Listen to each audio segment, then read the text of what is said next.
Oh, I see somebody. Oh, and I see... So we've actually got 2 adult hyenas here. I'm just going to try and turn to the left a little bit, just so that we're not going up to her in a threatening way, but hopefully we can see her past the grass there.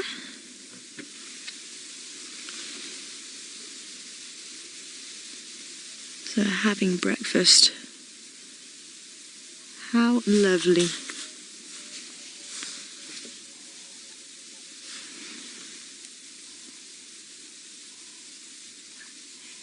Now, if she had a second cub, the second one would lie so she was between the legs, as they have only 1 pair of mammary glands.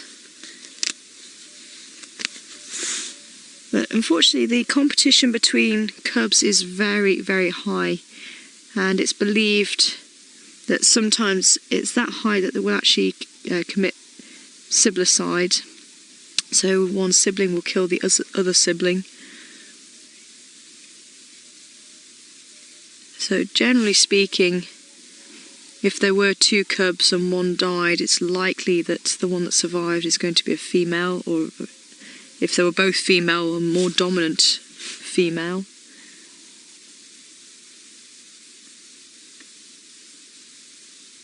The males don't seem to be as aggressive towards each other. But as I say, the more research that's being done on hyenas, the more we learn about them. And I think perceptions change, so it could be that more research is done and they actually find perhaps this isn't the case, because there's not... It's only, as I say, these things are believed because of what's been seen in the past. And we don't really get a chance to see what goes on inside the dens.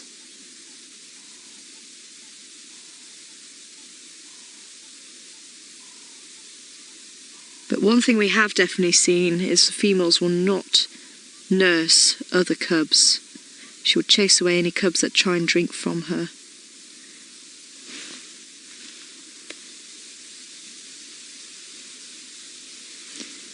So I don't know if we want to maybe just have a quick look at the other female that's here. That's the one that I saw to begin with. So there, well, I'm assuming it's a female. Be interesting to see the interaction. Quite pale in colour. They do seem to get paler with age. Hi, Stephen. Stephen asking, how do you sex a hyena? It's actually very difficult.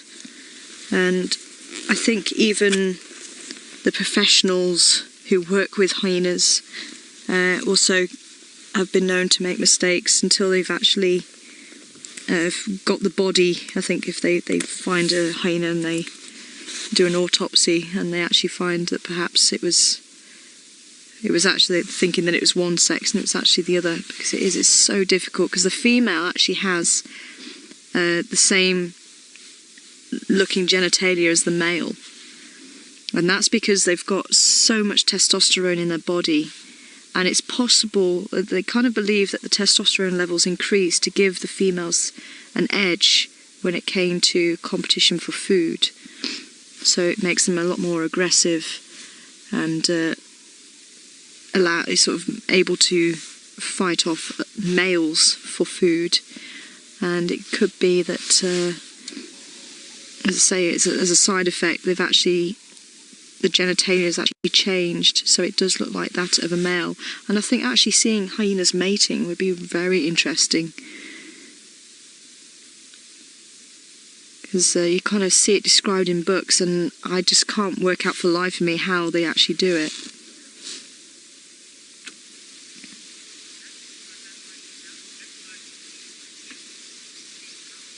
Hi, ML. Asking if the mother is looking like she needs a meal. She doesn't look like she's got a nice fat belly like the cats do, but hyenas tend to eat a lot more regularly than the cats, because the cats obviously work on this full and empty system. Whereas the hyenas is a little bit more regular because they do go for carcasses as well as hunting their own. So you don't really see huge bellies on them like you do with the cats. Only occasionally you might see that if they've had a really good meal from a big carcass.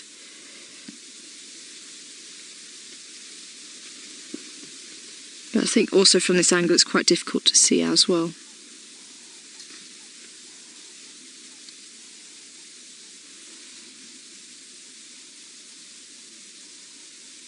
So that if I'm feeling the warmth from the sun, I'm actually going to take a layer off, hopefully without disturbing the hyenas.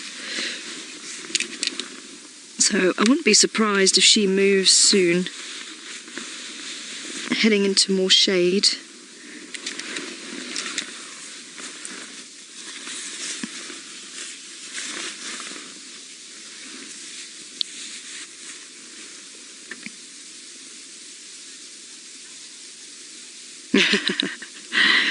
So from snoozing hyenas to snoozing lions. Sounds like one of them has found a termite mound to chill out on. Yeah, we thought we'd try and reposition ourselves, so we went round the back of the hyena den just to see if we could get a view from the front, and we can see Ribbon's face now and little Ntima lying up. It's quite difficult to see where one hyena starts and the other ends. So you can see it every so often when Ntima flicks her tail. So there you go, you can see her lying lengthways down her mum's body.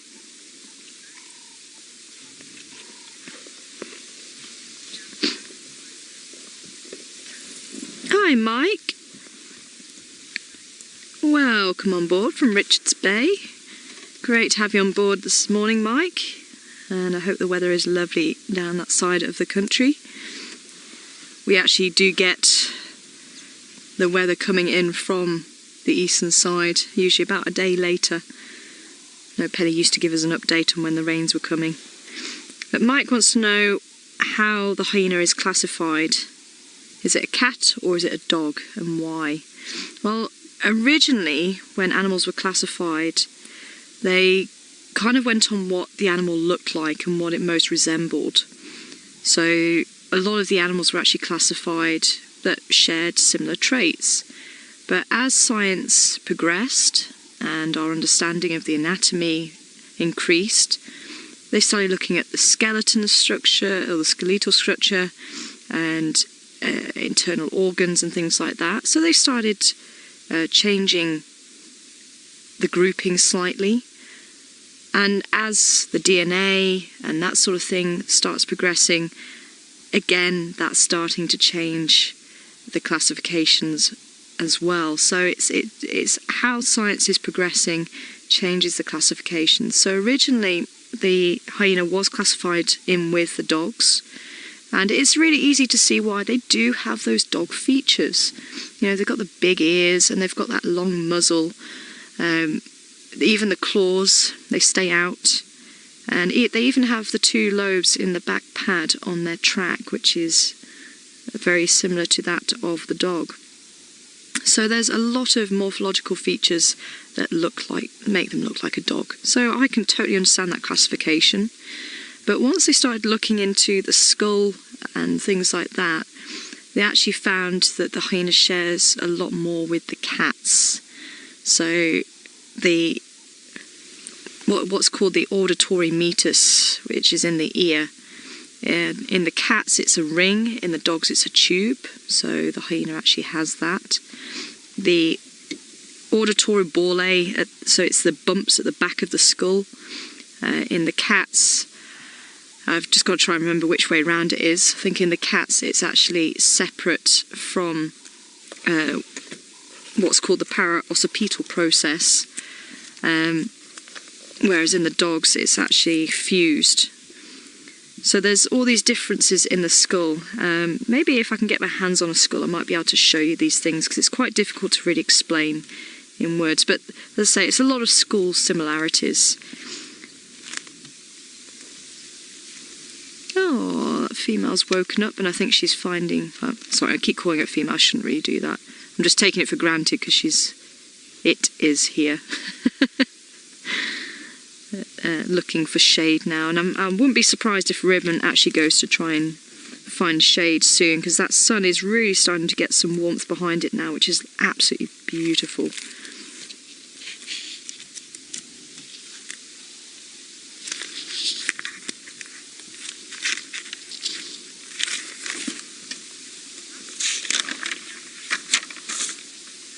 Hi, Dara. Dara wanting to know how long the pups or cubs of the hyena can be nursed for.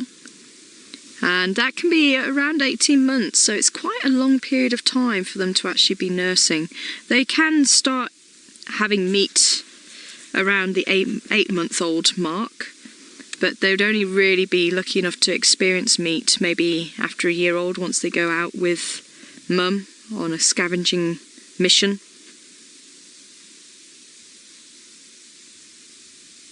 Yeah, so just to confirm, so the auditory ball A is divided by into the front and back by what's called a septum. So it is divided in the cats, and it's together in the dogs. So it's just I say, it's just those little details that I've just got to try and remember. And I think we're going to... Oh, hello. Sorry, just missing what was being said there. But yeah, as I say, so I think hyenas, it's quite an unusual society, because if you look at other animals that do group together, they actually will suckle each other's young. So if you look at the lions, the females will suckle their daughters or their aunts' young, so they are related. Even elephants have been known to suckle other calves from their relations, but with the hyenas they don't. It's very much an independent society in that sense, but they will den together, they will hunt together. So it's really amazing to me that, you know, that there isn't this allo-suckling, as it's called, or support for the offspring. It's very much on their own. And the offspring, if they are born to a female that's high-ranking, they will also be high-ranking, and they will carry that through into adulthood. But if they're low-ranking, then chances are they're going to stay low-ranking. So there's a lot of competition there. And as I say, even amongst the cubs for the milk.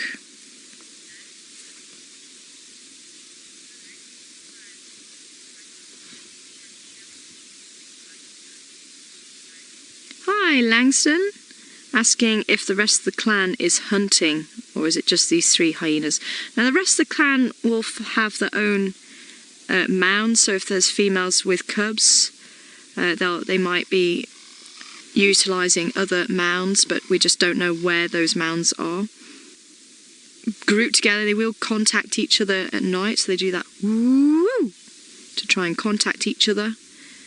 And if they decide to group together and go hunting, then they could go off hunting. But we haven't really seen much evidence of the hyenas here hunting. They do tend to be more scavengers. I remember seeing actually impala on the quarantine area, and they were looking down towards Gowrie Dam, and I think we were hearing alarm calls, so the impala were just sort of checking out to see what the problem was. And along came a hyena, and he just was sauntering up, and he just also stopped a few metres away from the impala, but the impala hadn't noticed that the hyena was there because he was so intent on what was going on. But the hyena also looked down towards the dam, and then the impala just sort of turned around and clocked the hyena and realised the hyena was there. And he kind of did a little side jump, but the hyena kind of also just looked at the impala and going, well, what's your problem? It was quite hysterical. And yet, as I say, in other areas, the hyenas might actually hunt the impala.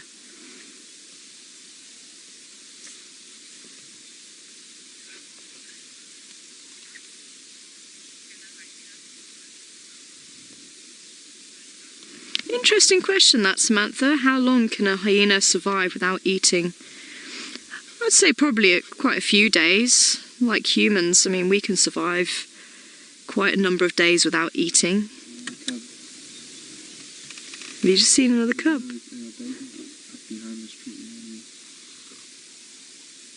Oh, yes! Oh, look at that. Oh, that's a very young cub. Oh, well spotted. Yeah, I think there is two. I think you're right. I thought I saw another head there.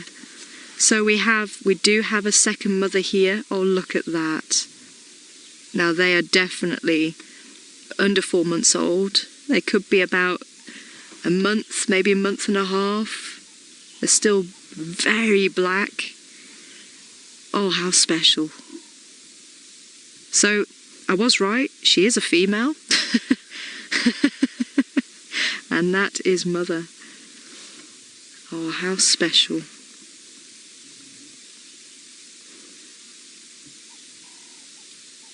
So I think Ribbon is a mid-ranking female. It'd be interesting to see if this other female, where she sits. So the only way I can really tell is when the two adults interact. So whoever is submissive towards the other one will then see what that rank is. So if they show submission, they're lower ranking.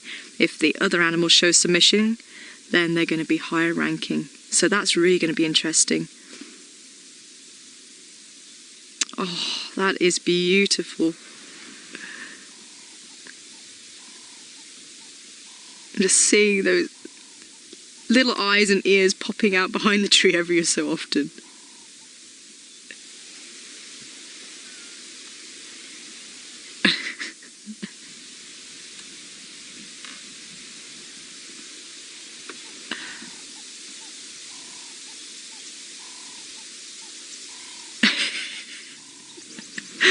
I think they are enjoying being out in the sun. So they obviously were hidden away in the hole, and that's what they do. They'll hide away in the termite mounds and wait for mum to call them out, especially at that age. As they get older, they'll start being brave and coming out by themselves.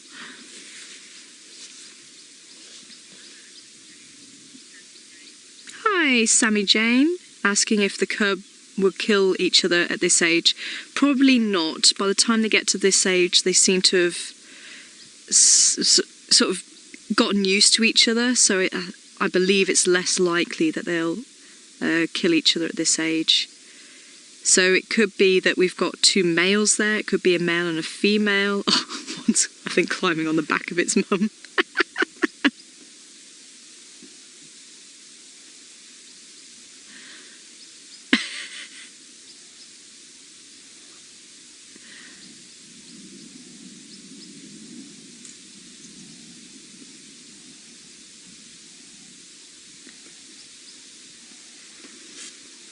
I'd love to actually try and go back to where we were. We might be able to see them a little bit better.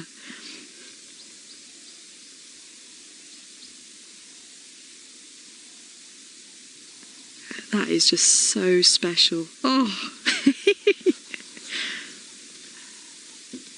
I'd say it could be that they're two females. Let's say it's not unheard of that two females actually do make it to adulthood. It's just less likely.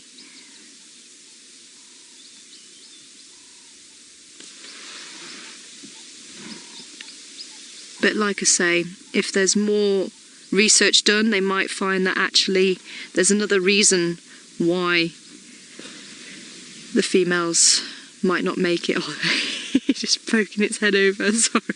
I know you were wanting to have a look at the other one, but that was just so cute. Just poking its head round the tree again.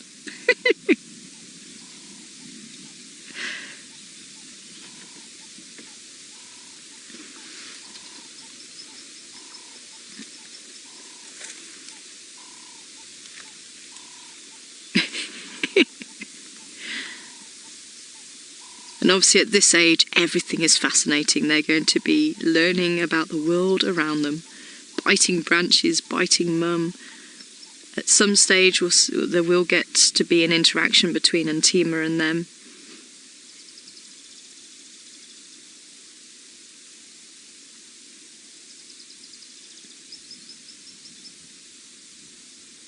Absolutely magic. Well, as I say, we are live. We have absolutely no idea what we're going to find from day to day. Absolutely fantastic to actually come and check the hyena den out. And as I say, to find 2 new cubs. I think this is the first time they've actually been seen here. I did wonder why there was another hyena here, but absolutely fantastic. I wasn't expecting this. Brilliant. Absolutely wonderful. So I think we're going to try and reposition ourselves. I think we're going to drive around the back of the termite mound again and sort of come in from the front and just see if we can't get a nice view of those cubs maybe playing on mum. So we're gonna drive slowly. We'll take it easy, and as I say, we'll come in from the other side because I think we should be able to get a view of them. So I think if Tristan is still with the lions, hopefully you might get another view of those while we reposition ourselves, and yeah, see if we can catch the antics of the little ones. Welcome back everybody. We did manage to change positions, so we on the western side of the den, and I actually think we're the first vehicle that these cubs have seen because they actually had a look at us and then dive back into the hole. So mother doesn't seem to be too fussed.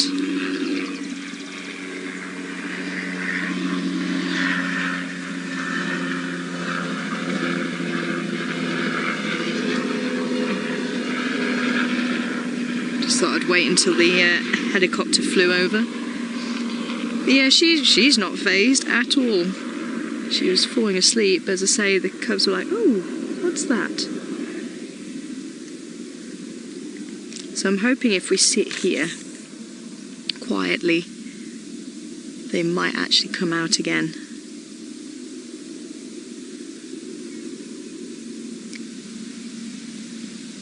But she looks like a very sleepy lady.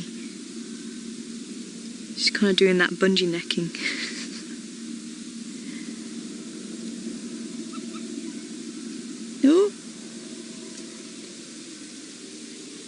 I think that's Ntima. She's finished her breakfast.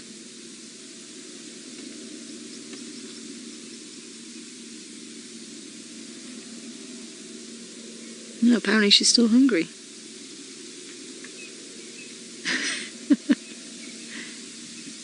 Hello, beautiful girl.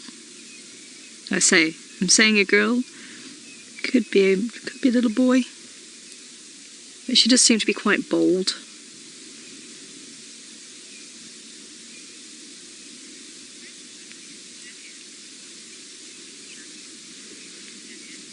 Hi Gillian, asking what all the wetness is, and I think it was actually the cubs when they came out, they went to the toilet. Obviously it wouldn't be very nice to be toileting inside the hole, so it's not quite in the right position for the female, although I suppose she could have gone to the toilet before she lay down, but I'm pretty sure it would be the cubs when they came out.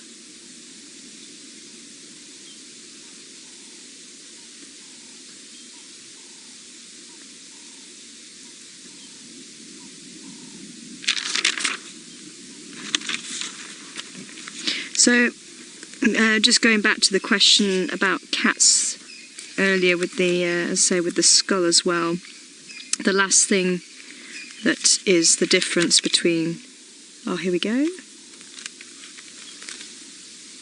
just a little bit of patience, there we go. So yes, the ear bole or auditory bole and the parotoccipital process is not independent in the cats, but it is in the dogs. That was the third thing. Hopefully at some stage I'll be able to find a skull and show you that. But this is so precious. There we go. We've got one cub actually feeding, and just like Ntima was, so lying along the belly. I believe that is the dominant position.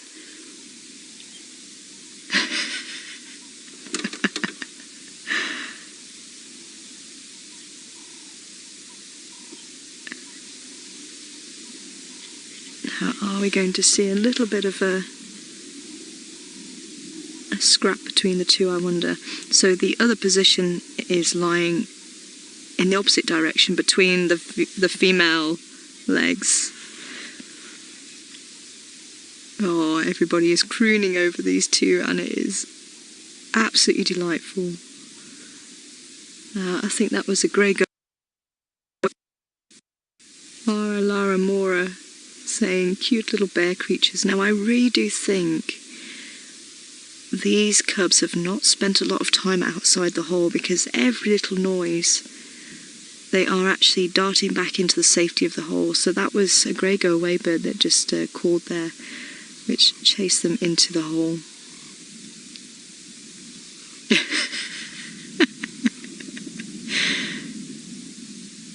Testing its jaws out on Mum's paw.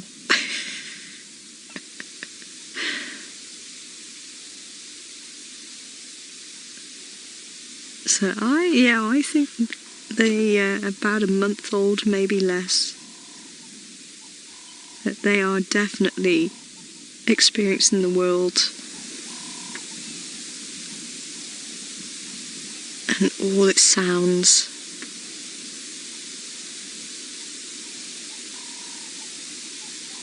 But probably one of the first times, I'd say.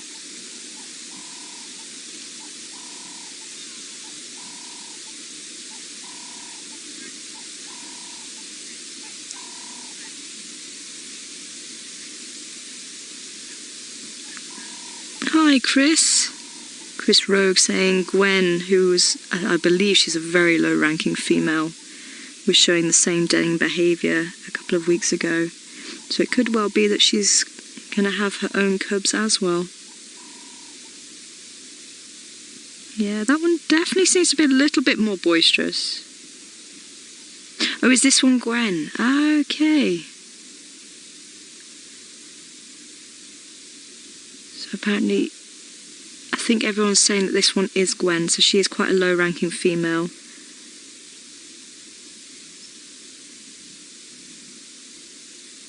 Oh.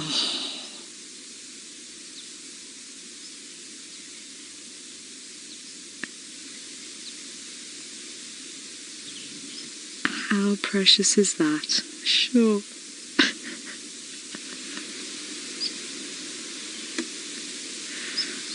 Now, I really hope if any viewers who are watching don't like hyena, I'm really hoping this is melting your hearts.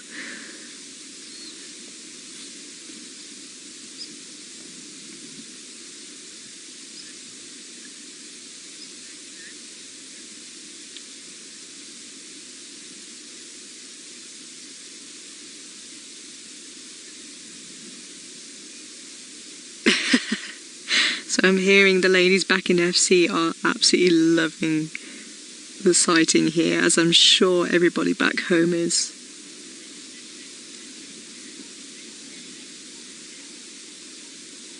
And I say, just giving them a little bit of time just to get used to us being here. You can see they're looking over less and less now. We are quite far back from the den, but see is really behind the tree on the opposite side of the den. That's one of the machines actually making a slightly different noise, and you can see the cubs actually just picked it up. And you can hear I'm interchanging between cub and pup, because like we said earlier, they were classified as dogs and now classified with the cats instead.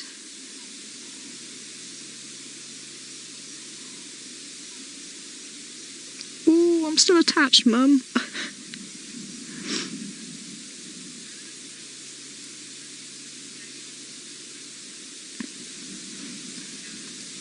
I wonder if the other one's looking like it wants to eat, but still not sure. How do I get there? Let's climb over, Mum.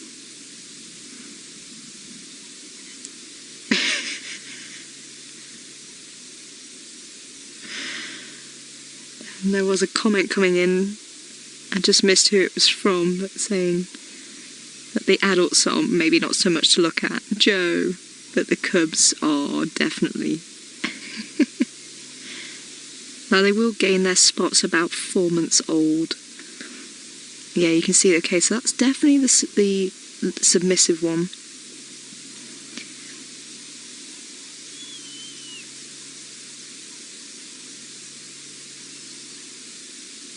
And there does seem to be a slight size difference actually.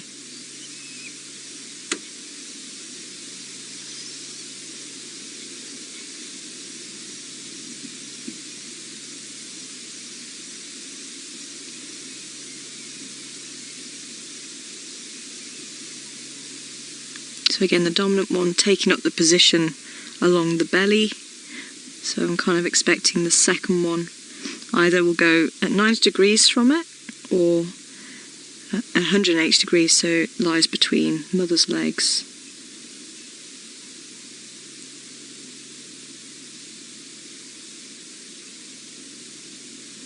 Now they can actually nurse for long periods of time as well. Around 30 minutes or so sometimes.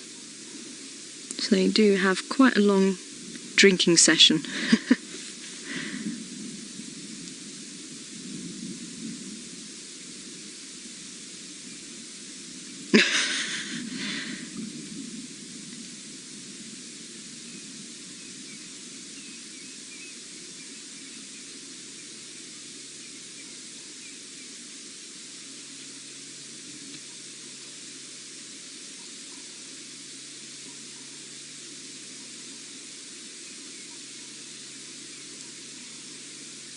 Now to ID the hyenas, we do look at the ears. So I've just made a note of the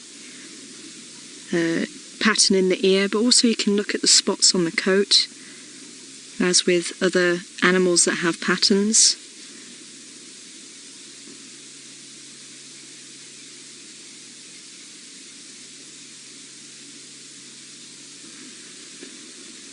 But you can see with, well, hopefully you saw with Ntima, it's quite fluffy compared to the adults, and they are when they're young, and as they get older that fur starts to fall out.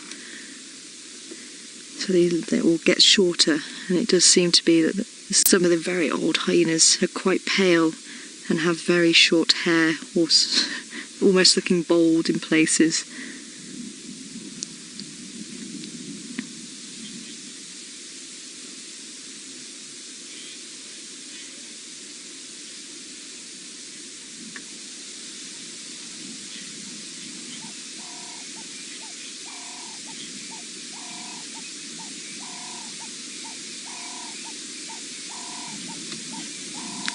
You can hear the Cape turtle dove calling just above them there, and obviously these cubs have heard that a lot. They're not even showing the slightest of interest in the Cape turtle dove.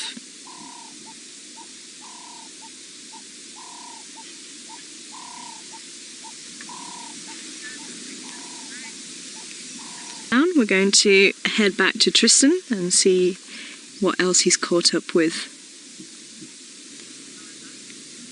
I hear you guys snuck up on Tristan. Bad views. Welcome back. And they have settled down. I'd love to move and see if we could get another view of them, but I'm just worried if I turn on the vehicle, they might just dive back into the hole, and it might take them a little while to come out again. So I thought we might as well stay here and just let them get used to the vehicle a little bit more.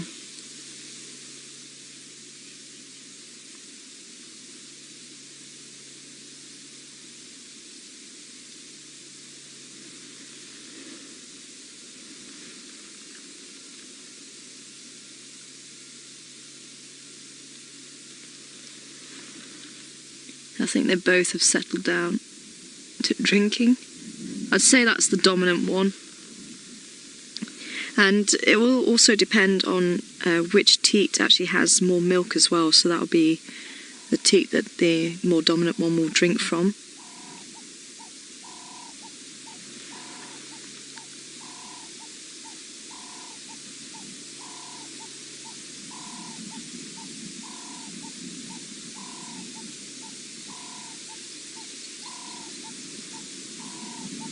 I don't think we heard them before, but they were sort of giving a little bit of a contact call as they came out the hole the first time. We might have just been a little bit too far away, but it was kind of a little yelp. I say hyenas are quite vocal, and obviously the most distinctive call that we associate with the hyenas is that high-pitched laughing, and that's when they get excited, especially when there is a carcass. Now, apparently, I think I might have been putting our hyenas down a little bit, because Craig just told me that one of the hyenas was seen taking down a wildebeest out in the quarantine area. So they might be... Oh, here comes Ntima. See what the cubs do with Ntima. Because that will also tell us if she has met them before, but mother doesn't seem to be too worried, so I think they have met before.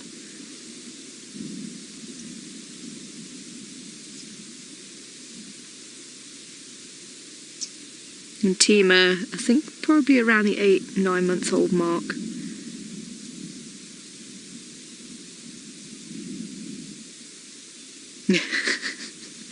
And of course, so much more interesting to play with.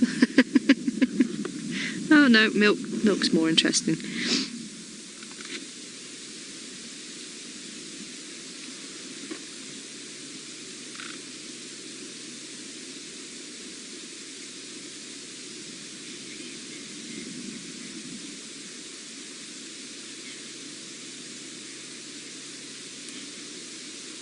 Now it's not likely Ntima is going to be sharing the same hole as those two. I think she will possibly be using a different hole. And as I say, within those holes there's going to be a little den right at the back that only the cubs can actually get into. They'll actually make it themselves, and they will actually bury themselves right in there, just in case there's any predators around that could dig or get into that big hole. So things like jackal, maybe wild dog.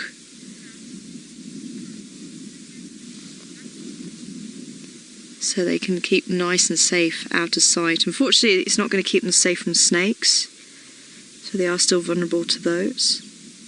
But I think let's sneak up on Tristan again. See if he's found you anything. Oh, welcome back everybody. Looks like Ntima's settling down in the shade there, chewing on a bit of a branch. The cubs have very much settled into their breakfast, with Ntima watching on. You can't still be hungry, Ntima. But yes, unfortunately the lions definitely do need to be conserved. Unfortunately, there is a lot of problems with human conflict, as well as with a lot of the carnivores, and I think it's definitely going to be worth chatting more about it on the next drive as to why we need carnivores. But certainly conservation is very important for the lions, because their numbers aren't as great as what is considered. But it has been absolutely wonderful drive this morning. I think you guys have been so lucky seeing the lions on World Lion Day, and obviously having the elephants, and of course seeing some new arrivals, which is absolutely fantastic. And that is the beauty of what we do here, Safari Live, right from the bush, and seeing these things as they unfold is fantastic. So much here. So do try and join us if you can, wherever you are in the world. I'm sure these guys will be popping in on them later on this afternoon as well. Take care everybody.